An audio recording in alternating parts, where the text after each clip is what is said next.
Hi, folks. Are you a good person? It's good to be good, isn't it? Or is it? Take a look at this picture. This picture is an optical illusion by the Dutch artist M.C. Escher. Take a look at it carefully. What do you see? Most people will only see one thing. If you concentrate on the dark, you will see one thing. If you concentrate on the light, you will see another. Try it. What do you see? Okay, I'll let you into the secret. This picture is intended to be a comment about the presence of good and evil in all of us. Some of you will see angels in the picture.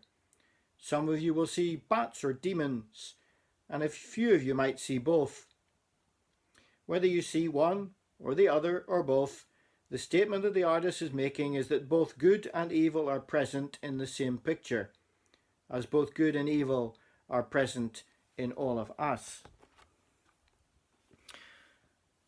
The philosopher Hannah Arendt once interviewed Nazi leader Adolf Eichmann in prison. She expected to meet a monster, a man who'd arranged the Holocaust, the murder of millions of Jews. Instead, Arendt met a man who was shockingly normal, intelligent, polite, a married man who loved his family and cared for his children, yet a man who was guilty of mass murder. Arendt was so shocked by this normal man that she coined the phrase the banality of evil, or the normality of evil. Psychologist Philip Zimbardo was the architect of the 1972 Stanford prison experiment, where Ivy League university students were persuaded to become prisoners and prison guards in a pretend prison. The experiment was intended to last 2 weeks, but it had to be cut short on day 6. You see, both the pretend prisoners and the pretend prison guards began to act like real prisoners and real prison guards, so much so that lives were in danger.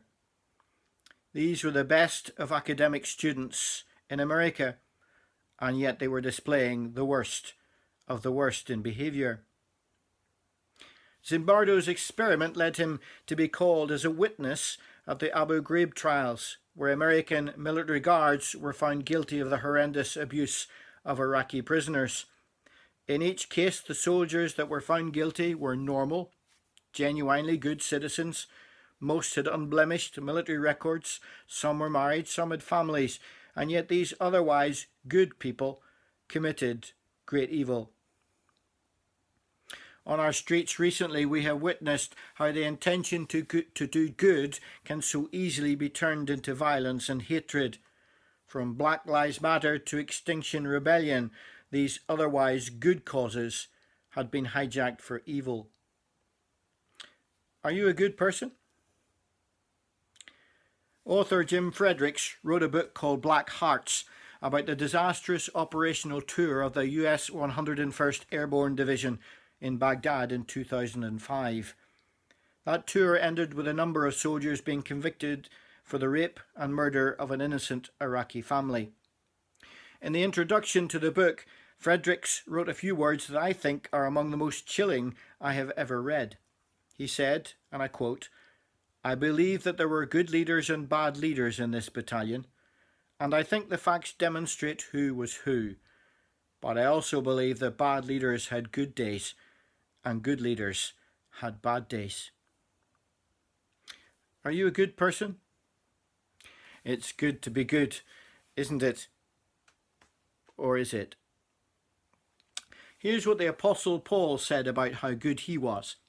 "For I have the desire to do what is good, but I cannot carry it out. For what I do is not the good I want to do, no, the evil I do not want to do. This I keep on doing." Romans chapter 7. Maybe that's how you feel sometimes. You try to do your best, but it just ends up in disaster. You want to do good, but it goes wrong. That's because within all of us, there is both good and evil wanting to come out. We all have the ability to do great good, but we also have the ability to do great bad. Oh well, you might say, at least I'm not as bad as... Fill in the name of any politician you wish there. We compare ourselves to others, don't we? We think that there is somehow a notional level of goodness in us, just good enough to make us a good person rather than a bad person. If we tell the truth more often than we tell lies, if we do good, those good things to outweigh the bad things, then everything will be okay in life and we'll be happy. But the problem is, we're not. And who sets that standard of goodness anyway? And life doesn't quite work like that, because I might think something is good that you might consider to be evil. You know, good people voted for Adolf Hitler. Hitler himself honestly believed he was doing good as he sanctioned the murder of millions. So I'm afraid none of us can trust our own notional standard of goodness. And comparing our personal standard of goodness to that of someone else is a problem, because we will always be better than some and worse than others. So that kind of comparison is just self-congratulating nonsense. The fact that there is a thing called good tells us something about ourselves. The fact that our conscience either persuades us to do good or persuades us that the evil we do is actually good also tells us something about ourselves. We are made to be good. We are made to do good, even if sometimes we muck it up. But where does that idea of good come from? In a previous video, I asked where the ideas for things like the Human Rights Act, the Magna Carta, the Geneva Convention have actually come from. And the simple answer is that we get all our good ideas from one place, from the Bible. The good in our society exists because it is measured to the Bible and has been for centuries. The Bible is a book that describes the ultimate good as being God. So it stands to reason that if good is God, the closer you and I get to God, the better we will be. Jesus said, I am the way, the truth, and the life. No one comes to God except through me.